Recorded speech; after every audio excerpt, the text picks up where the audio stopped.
Salut tout le monde, c'est Cédric et aujourd'hui on se retrouve pour une vidéo pour le calcul du coût de revient de l'activité de VTC.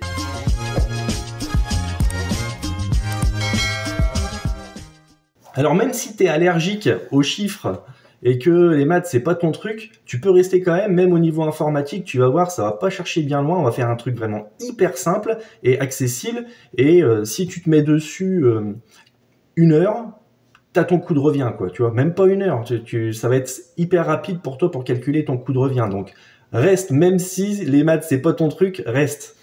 Vous me l'avez demandé lors de ma dernière vidéo qui parlait de mes 5 erreurs que j'ai faites quand j'ai débuté mon activité de VTC, je t'invite à aller voir si jamais tu ne l'as pas vu. Et en commentaire, vous me demandiez de vous expliquer comment on fait pour calculer un coût de revient. Alors, je vais vous donner ma méthode, il en existe plusieurs. Tu verras, si tu fais une formation, qu'il existe la méthode monome, la méthode binôme, oui, je crois que c'est ça qu'on l'appelle binôme, et puis d'autres méthodes qui consistent en fait à mixer un ensemble de charges, enfin de coûts de revient au kilomètre et au temps passé.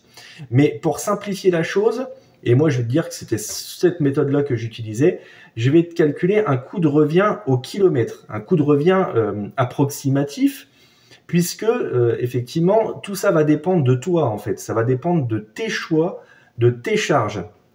Donc après tu peux suivre un petit peu ma méthode et puis remplacer les postes de dépenses par tes postes de dépenses et les montants qui te correspondent à toi. Tu vas commencer par lister toutes tes charges et surtout ce qui est important c'est de prendre tout identique, tu vois. Par exemple tu vas pas prendre des charges qui vont être hors taxe, d'autres qui vont être TTC, etc. Tu prends tout TTC ou tu prends tout hors taxe. Moi, je te conseille de prendre tout hors taxe. Comme ça, tu as un coût de revient hors taxe. Voilà. Puis après, tu rajouteras ta marge, etc. Je vais vous montrer un petit peu comment on fait. Ça va te donner à la louche, en fait, un coût de revient au kilomètre. Souvent, on me demande quelle application j'utilise pour mon activité de VTC. Eh bien, moi, j'utilise Time. Time est une application très pratique et intuitive qui va te permettre de créer tes clients, devis et factures directement depuis ton téléphone, ta tablette, ton ordinateur portable ou ton PC de bureau. L'application te permet d'avoir un visuel en un coup d'œil à ta variation de trésorerie, ton chiffre d'affaires, tes encaissements et de prévoir à l'avance tes futures cotisations de TVA. Tu pourras aussi gérer tes indemnités kilométriques et tes notes de frais en un clin d'œil. Chaque encaissement et dépense sera lié à une ligne de ton compte bancaire. Il te suffit de déposer un justificatif sur l'application ou tout simplement de prendre en photo ton ticket de caisse ou ta facture avec ton téléphone. Un énorme gain de temps pour nous les VTC. Bien sûr, tes données sont chiffrées, sécurisées et sauvegardées. Tu peux faire un export de tes données quand tu veux. Time, c'est 3 formules sans engagement. Il y a la version gratuite qui te permet seulement de faire tes devis et factures. La version Smart qui est celle que moi j'utilise à 14,99 € par mois pour ceux qui veulent tout gérer, le compte pro, la comptabilité et la facturation au même endroit. Et enfin la version Premium pour ceux qui veulent aller plus loin avec les moyens de paiement, etc. Si tu es convaincu, rendez-vous en description où vous pourrez trouver le lien vers le site. Merci. On se retrouve ici sur Excel. Alors si tu n'as pas Excel, ça marche aussi avec une feuille de papier et une calculatrice. Hein. Moi je le fais sur Excel parce que ça me permet de faire des calculs. Voilà, j'aime assez bien cet outil, puis c'est visuel, d'accord? Donc je vais le grossir un peu pour que vous voyez bien. Vous allez voir, c'est pas sorcier. Donc en fait, tu te mets dans la case en haut là, et puis tu vas commencer à lister l'ensemble de tes charges. J'estime que un VTC fait environ 1000 km par semaine, d'accord? Donc ça te fait grosso modo 4500 km par mois. Il y en a qui font plus, bien sûr, il y en a qui font moins. À toi de voir, peut-être que tu peux partir là-dessus au début, tu vois, si jamais tu es nouveau et que tu sais pas encore exactement combien de kilomètres tu fais dans un mois, et puis après tu ajustes, et cette donnée-là, tu l'ajustes. Si par exemple tu te rends compte qu'en fait par mois tu vas faire plutôt 5000, plutôt 6000 km, bah tu vas mettre 6000. Si jamais tu te rends compte que en réalité tu fais 3000 km, et ben tu ajustes et tu mets 3000 km. Donc on va se mettre dans un coin. Alors je vous ai dit là, mais non, on va pas se mettre ici, on va se mettre, je sais pas moi par exemple ici, et on va marquer nombre de kilomètres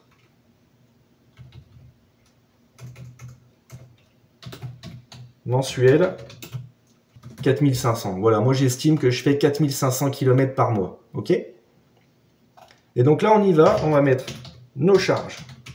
Alors qu'est-ce que tu as comme charge quand tu es un chauffeur VTC? Je suis sûr que tu as déjà à moitié la réponse.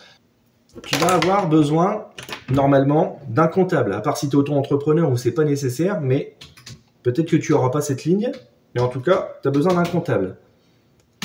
Alors, si jamais tu es auto-entrepreneur, donc ça va être 0, ou alors tu vas même pas mettre la ligne. Si jamais tu prends un comptable en ligne, ça va pas te coûter bien cher. Je pense que tu peux descendre en dessous des 100 € facile pour avoir un comptable en ligne. Moi, mon comptable, c'est un comptable qui est aussi, enfin qui est physique, mais c'est pas Doug ou ce genre de truc, parce que moi j'ai un peu de mal avec ces systèmes-là où bah, le jour où tu as un problème, tu sais pas vraiment qui s'occupe de ton dossier, etc. Moi j'ai un comptable, je sais qui c'est. Quand je lui envoie des mails, elle me répond. C'est toujours la même et elle marche bien. Et elle me coûte forcément un peu d'argent. Elle me coûte 180 €. Voilà.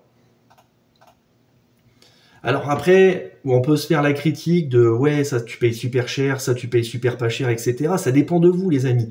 Moi, je vous donne juste une méthode. Après, c'est à vous d'ajuster par rapport à votre charge à vous, ok? Ou à tes devis, si tu as fait des devis. Alors, en assurance. Ici, tu peux le diviser aux 3 assurances qu'il y a, l'assurance RC Pro, l'assurance circulation. Tu peux faire ça, ou tu fais un montant global, tu regroupes toutes tes assurances. Et moi, j'estime que avec le véhicule que j'avais, je payais à peu près 200 € d'assurance par mois. Je crois même que je payais moins que ça. Mais à la louche, on va faire 200 €. Peut-être que ce sera plus. Si tu as un véhicule récent et qu'en plus bah, tu fais VTC avec, en général, les compagnies d'assurance, elles vont t'allumer la tête. Le crédit voiture ou alors l'amortissement voiture. Donc, j'ai marqué crédit / amortissement. Ou même si je te le conseille pas, location. Alors, l'amortissement, comment on fait? Imagine que tu as acheté un véhicule, je vais vous sortir une calculatrice, boum. Imagine que tu as acheté un véhicule d'occasion à 16 000 €. Voilà.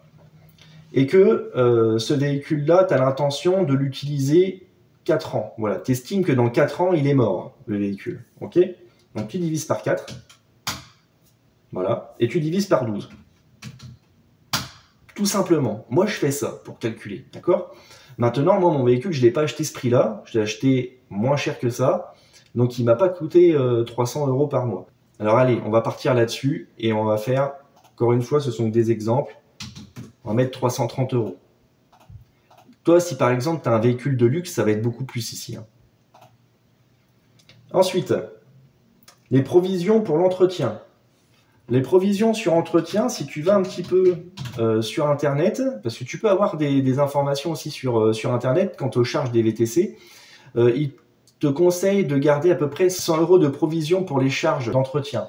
Moi, on va dire que je vais mettre, allez, 200. Là-dedans, tu as tout ce qui va être les révisions, les vidanges, peut-être les pneus, ce genre de trucs, les petits pépins que tu peux avoir. Allez, tu prévois 200 €. 200 € par mois, ça te fait presque 2500 € sur l'année. Peut-être que c'est pas cher. Encore une fois, ça dépend de quel type de véhicule tu as. On va prévoir ça. Et ensuite, le nettoyage du véhicule. Intérieur, extérieur, si tu le fais toi-même, ça va te coûter moins cher. Si tu as un Karcher à la maison, ça va te coûter moins cher. Allez, compte grosso modo, je sais pas, franchement, 75 € peut-être de nettoyage par mois. Les frais administratifs. Les frais administratifs, ça va être par exemple les timbres que tu achètes, le papier, l'encre. Je sais pas, si par exemple tu as un abonnement pour Microsoft Word ou Excel, etc., tout ça, ça va rentrer là-dedans. Allez, tu mets 50 € et franchement, je pense que c'est beaucoup déjà, 50 €. Tes repas. Les repas aussi, il y a 2 écoles. Alors moi, j'étais un gros rat. Hein. Il y en a peut-être certains qui vont croiser ou qui m'ont suivi un petit peu sur mes autres vidéos. Je veux dépenser absolument le moins possible pour manger le midi quand je travaillais. Et puis après, tu te rattrapes chez toi le soir. Voilà, chacun fait comme il veut. Allez, on va quand même dire, en gros, on peut dépenser 250 € par mois. Ça veut dire que si tu travailles 25 jours dans le mois, ça te fait 10 €. 10 € par jour de repas, hors taxe. Je pense que c'est correct, mais franchement, moi, je te le dis, je mangeais pour beaucoup moins que ça. La mutuelle, 50 €. Bon, tu as compris l'idée. Tu vas rajouter comme ça toutes tes charges, les frais bancaires, peut-être 30 €, l'essence. C'est important que tu prennes un véhicule qui ne consomme pas beaucoup. La mienne, avec 20 €, je faisais 200 km. D'accord? Donc ça veut dire que si je fais le rapport, 20 €, 20 km, ça fait 10 centimes du kilomètre d'essence. Donc si je fais 4500 km dans le mois, bah logiquement, je mets à peu près 450 € d'essence. Je mettais même moins d'essence. Je crois que j'étais autour des entre 350 et 400 €. Donc ça veut dire qu'elle consommait peut-être même moins que ça. Donc je vais même arrondir, je vais mettre 400. Le salaire, ça va être la dépense qui va piquer le plus. Soit, ça va dépendre beaucoup de ton statut de société. Si tu es auto-entrepreneur, si tu es en SASU, si tu es en EURL, etc., etc. Je te conseille un site, je te mets le lien ici. C'est un site du gouvernement qui te permet, en fait, juste, tu rentres le montant de salaire que tu veux et ça va te calculer tout seul combien ça va te coûter en charge et le montant total, en fait, de ton salaire. Vous voyez, on se retrouve par exemple ici sur le simulateur de revenus pour dirigeants de URL, d'accord? Là, tout est expliqué. Tu choisis si tu es en impôt sur le revenu ou en impôt sur les sociétés. On va prendre le montant mensuel. Et je vais marquer ici qu'en revenu net après impôt, je veux 1800 €. Eh bien, on me calcule qu'en EURL, pour 1800 € de revenus après impôt, ça va me coûter en gros 2631 €. Donc on va prendre cette somme. Il existe aussi le même simulateur de revenus pour les SASU. Donc on va mettre salaire. Et là tu mets 2500. J'ai dit quoi? 2600? Ouais, 2630. 2630 €. Je pense qu'on a fait un peu le tour. Je t'ai pas mis volontairement ici la commission Uber des applications, parce que quand tu reçois une course sur l'application Uber, en fait, la commission, elle est déjà enlevée, d'accord? Par contre, tu vas avoir la TVA à payer. Mais comme tu as pris ici toutes tes charges hors taxe, eh bien, du coup, on veut avoir un coût de revient hors taxe. Donc, du coup, tu pars là-dessus et tu mets pas la TVA. Donc, on va faire le total. Si tu as d'autres charges, tu les rajoutes, hein, tu continues ta liste, etc. Puis quand tu as fini, tu fais le total. Et puis là, tu as un petit bouton qui s'appelle somme automatique. Maintenant, si tu fais ça sur papier, ben voilà, tu prends ta calculette. Hein. Et on est à 4395 € de charge mensuelle pour 4500 km mensuels. Ensuite, tu l'as deviné, c'est pas très compliqué. On va mettre ici coût de revient au kilomètre. Tu fais ton montant ici, donc égal ça, divisé par ça. Tu fais entrée et tu es à 0,98 centimes par kilomètre. Ton coût de revient, ça ne veut pas dire qu'il faut que tu acceptes toutes les courses qui sont à 1 € du kilomètre, d'accord? Mais ça veut dire que ton coût de revient, il est là. Donc, en dessous de ce montant-là, tu perds de l'argent si tu acceptes la course, ou si tu proposes un tarif à un client privé en dessous de ce montant-là, bah, tu vas y perdre. Si c'est au-dessus, tu vas y gagner, d'accord? Voilà. Tu as compris un petit peu l'idée.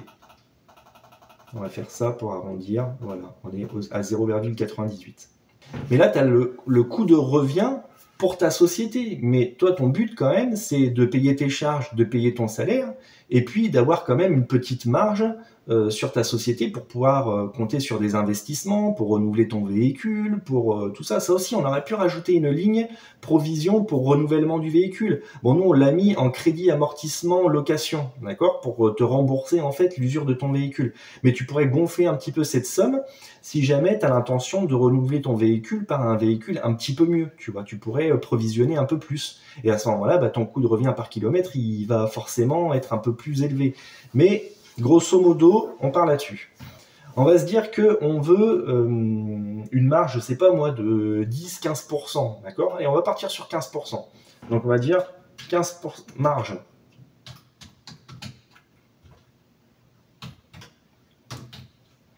15%. OK. Et donc, du coup, ton coût de revient recalculé, on va dire.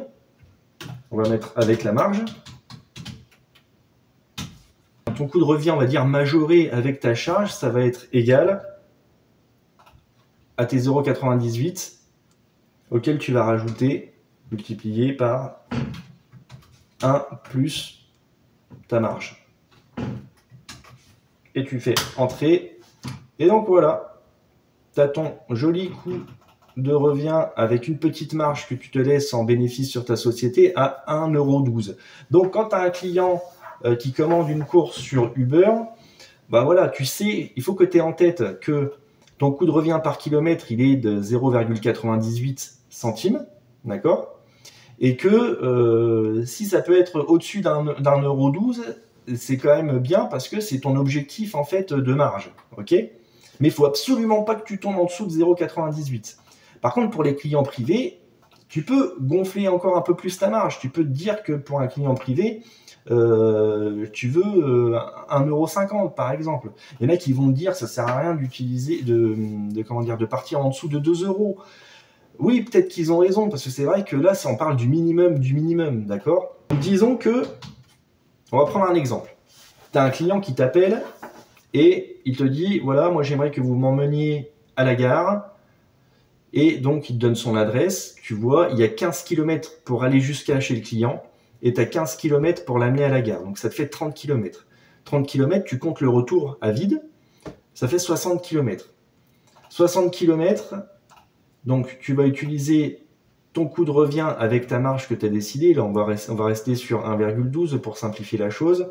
Donc, tu fais 60 fois 1,12 €. D'accord? Ça fait 67 €. Donc, tu ne pourras pas descendre en dessous de 67 € hors taxe. N'oublie pas qu'on l'a calculé hors taxe, notre coût de revient. OK? Donc, tu ne peux pas descendre en dessous de 67 €. OK. Par contre, le client, il habite en plein centre-ville de Bordeaux. Et via la galère pour l'amener à la gare, tu sais que ça bouchonne, etc., que tu vas mettre au moins 1 heure pour y aller. Donc il faut que tu en tiennes compte quand même de ça. Tu ne peux pas tenir compte juste du nombre de kilomètres dans cette situation. Donc tu peux te dire que, bon, bah, si je mets au moins 1 heure pour l'amener, il ne faut pas que je sois en dessous de 60 €, de 60 € de l'heure. Donc là, on est au-dessus, c'est très bien. Ça aurait été une petite course à 5 km, je ne sais pas moi par exemple, regarde, si on prend une course à 5 km, 5 fois 1,12 €, c'est évident que tu ne vas pas lui facturer 5,60 €, tu vois, ça c'est évident. Donc ce qu'il te faut, c'est déjà une course minimum, donc ça veut dire un tarif, un forfait minimum en dessous duquel bah, tu fais pas de course en fait. Donc, je sais pas, ça peut être 30 € par exemple. 30 € c'est bien, on va dire que tu te déplaces pas pour moins de 30 €. Donc même si la course elle fait 5 km pour ton client privé, bah, tu sais que déjà ça fera pas en dessous de 30 €. Mais parfois sur des grosses villes, 5 km, tu peux mettre 1 heure pour y aller. Et là, c'est bien d'avoir un tarif horaire en tête. Je pense que tu peux partir sur quelque chose comme 60 € de l'heure, minimum. Si tu sais que donc ton client, tu vas mettre 1 heure pour faire sa course, bah tu peux partir sur 60 €, même si ta course, elle fait que 5 km. Tu sais qu'au niveau de ta charge, toi, ça va pas te coûter grand-chose en fait d'usure de véhicule, de charge, etc. pour amener ton client. Mais par contre, ça va te coûter beaucoup en temps. Donc, c'est bien d'avoir quand même en tête. Moi, je pense que si tu fais 60 € de l'heure, en plus, c'est simple à calculer, ça te fait 1 € la minute. On est pas mal. Je pense que c'est à peu près la norme. Tu me diras en commentaire ce que tu en penses. N'hésite pas à ajouter des compléments, des choses comme ça. Dans la bienveillance, bien sûr. Moi, je fais ça pour vous aider. Maintenant, peut-être que tu me diras que le crédit amortissement location, c'est pas assez. Ça dépend quel véhicule tu prends. Moi, j'avais un véhicule de 10 ans que j'avais acheté 14 000 €. Pour moi, c'était même moins cher que ça, que mon amortissement. Mon véhicule, je crois qu'il me coûtait peut-être 200 € par mois, quelque chose comme ça. Donc c'était largement bon en fait, 330 €. Sur ce, j'espère que cette vidéo t'aura été utile. N'hésite pas à me laisser en commentaire si tu as d'autres thèmes que tu aimerais que j'aborde. Et puis sur ce, je te dis à bientôt. Bye!